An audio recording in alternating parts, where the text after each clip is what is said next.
A gente vai bater um papo e assim, é um papo sério. Mais conhecido como vício em jogos, a ludomania é um transtorno que afeta mais de 2 milhões de pessoas no Brasil. Esse distúrbio psicológico é caracterizado pela dificuldade de estabelecer limites e faz com que a pessoa aposte em jogos de azar ou eletrônicos compulsivamente. Segundo os dados da Organização Mundial da Saúde, essa é uma doença tão prejudicial quanto a dependência do álcool. O problema é que, além de se endividar, o jogador prejudica o seu convívio social, o trabalho e até a relação com a família. Para a gente entender o que é vício em jogos e por que isso tem acontecido com mais frequência, nós vamos conversar com a neuropsicóloga Olga Pacífico. Boa tarde, doutora. Seja muito bem-vinda à nossa casa. Olá, boa tarde. Obrigado, Boa tarde. Eu que agradeço o convite, é um prazer estar aqui com vocês. O que era para ser um prazer, um hobby, uma diversão, está virando uma doença, não é, doutora? Né? Exatamente. É verdade, gente. Realmente, o vício em jogos, ele pode ser muito prejudicial. Ele é muito semelhante ao uso de drogas, uso de álcool. Ele pode caracterizar diversos problemas. E geralmente o vício, ele é uma fuga. Existem vários fatores, né, que caracterizam o vício, mas uma delas é um transtorno também. Uma pessoa que tem um transtorno tem uma propensão muito maior a desenvolver vício. Mas geralmente, assim, no comum, o vício ele é uma fuga da realidade, né? O vício ele libera no nosso cérebro uma substância que chama dopamina, né? E aí quanto mais você tá ali, mais você quer e você se distancia um pouco da realidade. E o seu cérebro quer aquela recompensa imediata. Então é muito semelhante ao uso de drogas, de álcool. Sabe que a gente escuta isso há muitos anos, né? Sim. Vícios de jogos de carta, de jogo de mesa, né? De bilhar, bingo, né? O bingo, por exemplo, no Brasil foi proibido justamente por isso, né? Exatamente. Por ser algo viciante. Você acha que hoje está pior, doutora? Você acha que piorou a situação? Está pegando pessoas assim um pouco mais novas? Hoje está diferente, né? A gente tem um estudo recente feito pela Universidade de São Paulo que diz que 2 milhões de pessoas são viciadas em jogos. Então, assim, a gente tem os mais diversos tipos de jogos. O que acontece é que hoje em dia a gente tem acesso ao celular, todo mundo tem, né, acesso, e aí acaba que isso facilita um pouco esse consumo, né? Se a gente não tem uma autodisciplina, e no caso dos adolescentes, se eles não têm ali um acompanhamento, e assim, é um acompanhamento muito firme mesmo, porque é um piscar muitas vezes. Os pais chegam na clínica, às vezes falando, meu filho não sai da frente do videogame, meu filho não quer saber de estudar, ou às vezes meu filho não está focado nos estudos. Mas por quê? Porque ele tem tanto estímulo com as telas que fica realmente difícil você conseguir focar ali, né, com lápis, papel e livro e tudo mais. Então é algo que a gente tem que estar atento no monitoramento mesmo, para que eles consigam. Os adolescentes, eles não têm essa autodisciplina para conseguir tomar esse cuidado, e quando eles vêm, eles já estão viciados. E é sutil, assim, porque às vezes eles começam a ficar irritados, não conseguem parar de jogar, e aí depois param de fazer as refeições, aí param de fazer as atividades de vida diária, e aí quando vê, assim, já perdeu, assim, a mão. Então os pais devem estar sempre atentos. Quando você fala que é uma frustração ou uma fuga, né? Eu fico pensando muito nos adultos também, né? Porque o que a gente vê, você vai entrando, sei lá, no Instagram, o que seja, aí você vê uma pessoa assim com um carrão e fala assim, eu ganhei esse daqui no jogo tal, Sim. Eu fiquei fazendo tal jogo e olha só, né? Sei lá, gastei R$10 e ganhei 1.500. Aí todo mundo fala, gente, mas se eu com R$10 para ganhar 1.500, vou tentar. Porque as pessoas, a gente sabe, né, hoje que todo mundo quer ganhar o seu dinheiro, né? Muita gente ganha muito pouco, né? E fala assim, de repente uma mudança de vida que eu posso ter, se fulano tem, daí conversa com um amigo, o amigo fala, eu já ganhei 200 contos. Aí a pessoa vai começando a fazer isso. É aquela frustração de repente, a gente querer achar uma alternativa para algo que é um pouco surreal ou que, de repente, vai acabar piorando a nossa situação? O que passa na cabeça, doutora? Passa muita coisa, né? Acaba sendo tentador, você tá com uma dificuldade ali. E aí você vê uma proposta, muitas vezes você tenta. E a gente tem relatos de pessoas que realmente se distanciaram da realidade e acabaram tendo prejuízos e perdendo muita coisa mesmo. E é algo que começa muito parecido com o vício do cigarro, por exemplo. Eu vou fumar um cigarro, vou fumar 2. Quando você vê, você não consegue mais parar, mas você sempre tem aquela falsa sensação de que não, eu paro a hora que eu quiser. Né? Então a pessoa ela não tem consciência mesmo de que ela vai conseguir parar. E quando ela vê, já é algo que vai, porque o cérebro dela quer aquela substância, quer a dopamina. Né? Ele quer aquilo, então ela se distancia da realidade e acaba não fazendo escolhas conscientes. E aí apostando aquilo que não pode apostar, apostando o que não tem, mas nunca começa apostando com o que não pode. Sempre começa com um valor mais simbólico. E é muito comum você conversar com pacientes viciados em jogos e eles falarem, não, mas eu comecei só de brincadeira. Eu comecei e apostei 5, 10 reais, valores baixos. E às vezes são valores realmente muito baixos que levam aí a uma compulsão muito maior. E aí, às vezes, os aplicativos nem pedem o seu dinheiro inicialmente, né? Não. Ele fala assim, eu te dou um dinheiro para você vir jogar aqui. Que eu acho que é pior ainda, ele tá te induzindo realmente a você jogar, você se viciar naquilo, né? Exatamente, exatamente. Terrível. A gente tem um depoimento aqui pra gente falar depois o que pode acontecer se isso sair do nosso controle. Vamos assistir. Boa tarde, pessoal do Santa Receita. Meu nome é Sheila, sou de Salvador. Minha história é que há 5 anos atrás, comecei com esses jogos online na expectativa de mudar de vida financeiramente, de dar uma vida com mais qualidade para minha família. No início, estava tudo sob controle, só que chegou um momento que perdi totalmente o controle, noção. Me via totalmente envolvida, sem conseguir parar e cada vez jogando mais e mais. Já apostava valores que já não possuía. Foi quando eu comecei a pegar emprestado. De repente me via devendo vários agiotas, amigos, conhecidos. Perdi mais de 200 mil nesses jogos. Quando estava já no fundo do poço, com a ajuda da minha irmã e de uma psicóloga amiga dela, contei o que estava acontecendo e me ajudaram a perceber que estava já doente, que esse vício se tornou uma doença e veio acompanhada de depressão, ansiedade, síndrome do pânico. Graças a Deus, com apoio familiar, acompanhamento com psicólogo, psiquiatra, terapeuta, venci essa luta. Se você acha que é frescura ou que a pessoa para quando quer, infelizmente não é assim. Eu perdi 5 anos da minha vida, mas graças a Deus, a minha família, a toda a assistência psicológica que eu recebi, eu venci.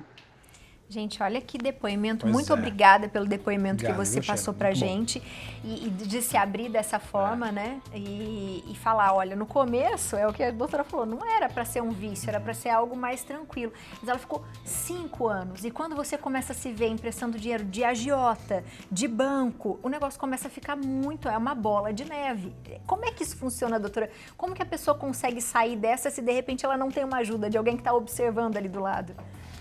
Então, na verdade, assim, é muito difícil conseguir perceber sem ajuda. É necessário que tenha um acompanhamento psicológico, um acompanhamento muitas vezes combinado de medicação com psicoterapia, porque às vezes só a psicoterapia não dá conta, porque às vezes o nível, né, de vício está muito grande. Então, assim, precisa do apoio da família, precisa do acompanhamento psicológico, muitas vezes até o apoio aí da psicoterapia, da terapia medicamentosa, né? Que é medicamento combinado com psicoterapia.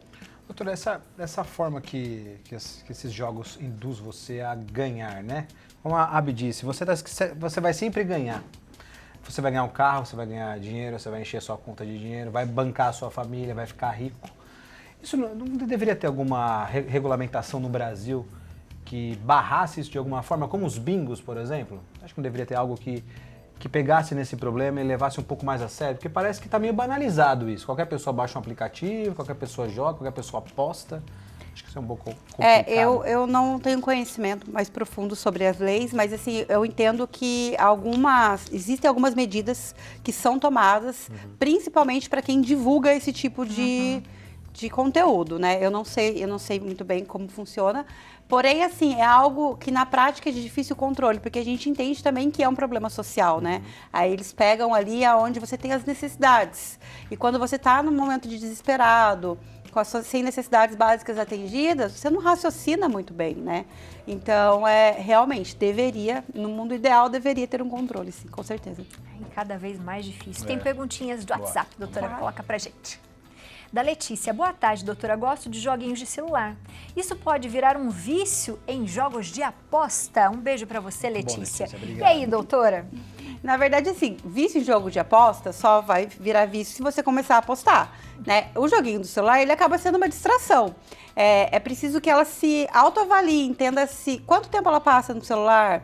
Tem alguns aplicativos que você baixa que te ajudam a monitorar o tempo que você consome de tela, tanto nas redes sociais quanto no celular. Então, assim, eu indico muito para os meus pacientes baixar para poder fazer essa autoavaliação, né? Para ver, porque às vezes a gente não tem uma consciência, às vezes a gente acha que ficou 1 ou 2 horas e passou 4, 5, 6 horas. Então, assim, esses aplicativos ajudam bastante nesse monitoramento. Mas vício em aposta só é vício em aposta se você estiver apostando, né? Não tem como.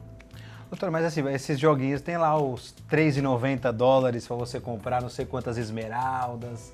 Tem muito joguinho que é assim, né? Que você vai comprando ali, né? Acabou, eu vou ter que esperar agora 10 minutos para começar a jogar. Tem gente que vai gastando. Gasta.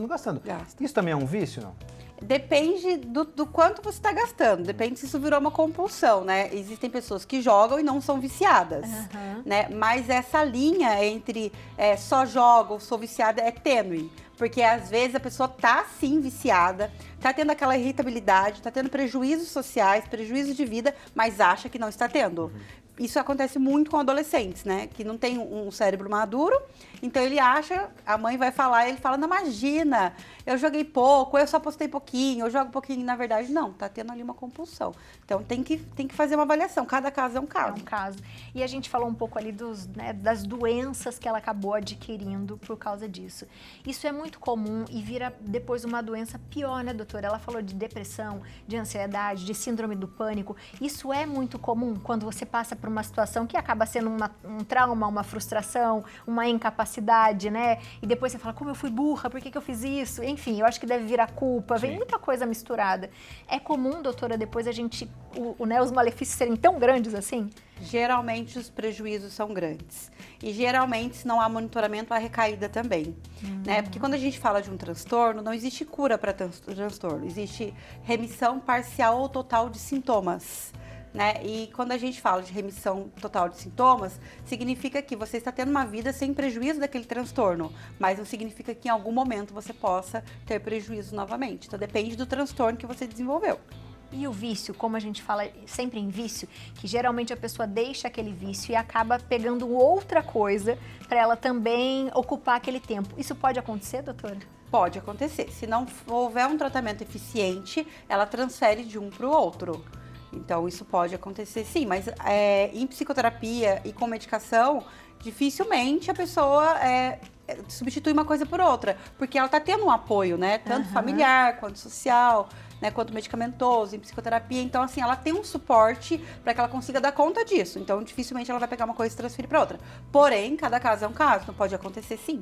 E no caso dos pais, o que fazer com os jovens em relação a isso, né? Quais tarefas eles podem fazer para auxiliar, para que o filho também não acabe não tendo mais relacionamento social, que ele não estude mais direito, que a vida fique ali trancada dentro de um quarto, por exemplo? Quando a gente fala de crianças e adolescentes, não existe existe um desenvolvimento cerebral, mas não existe maturidade, né? Então, assim, é um cérebro imaturo que está se desenvolvendo. Então, a criança e o adolescente, ele precisa do quê? De monitoramento.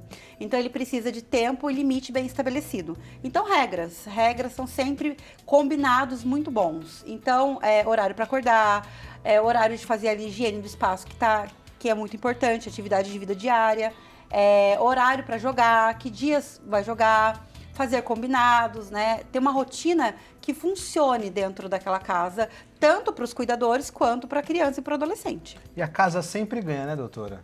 A gente sempre fala isso na aposta, não adianta o quanto você aposte, você ganha um pouco, que acho que é essa vontade que dá para você continuar jogando, né?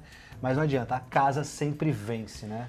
Então, é muito comum os meus adolescentes falarem assim, ganhei R$600, por exemplo, aqueles adolescentes que chegam e falar assim, às vezes pedir ajuda pra mãe, assim, não me deixa apostar, e não conseguir se controlar, e apostar e perder e ficar extremamente frustrado.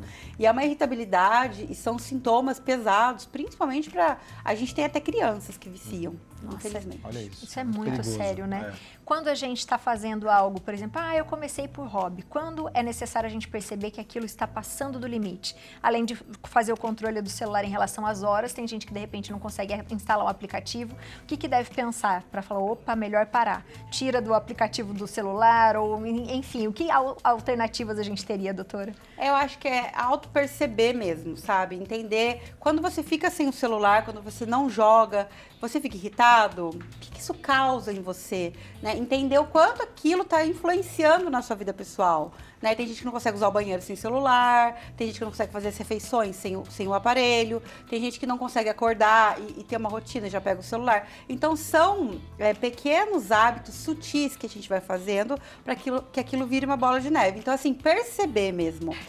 E tem algumas dicas que eu gosto de dar, que assim, na hora da refeição, não fica com o aparelho na mesa.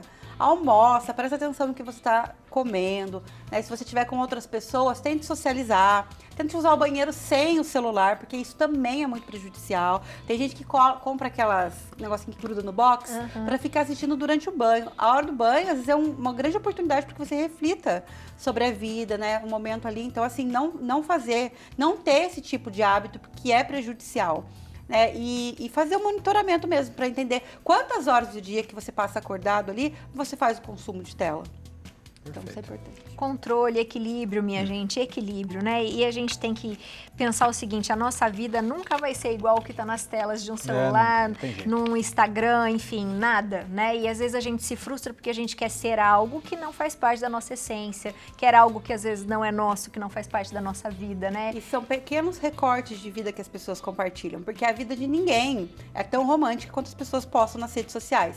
Então é sempre muito importante a gente lembrar isso, que a realidade sempre é outra. Boa, boa. E além disso, minha gente, dinheiro é complicado mesmo, né? Mas a gente tem que trabalhar, se dedicar, se organizar.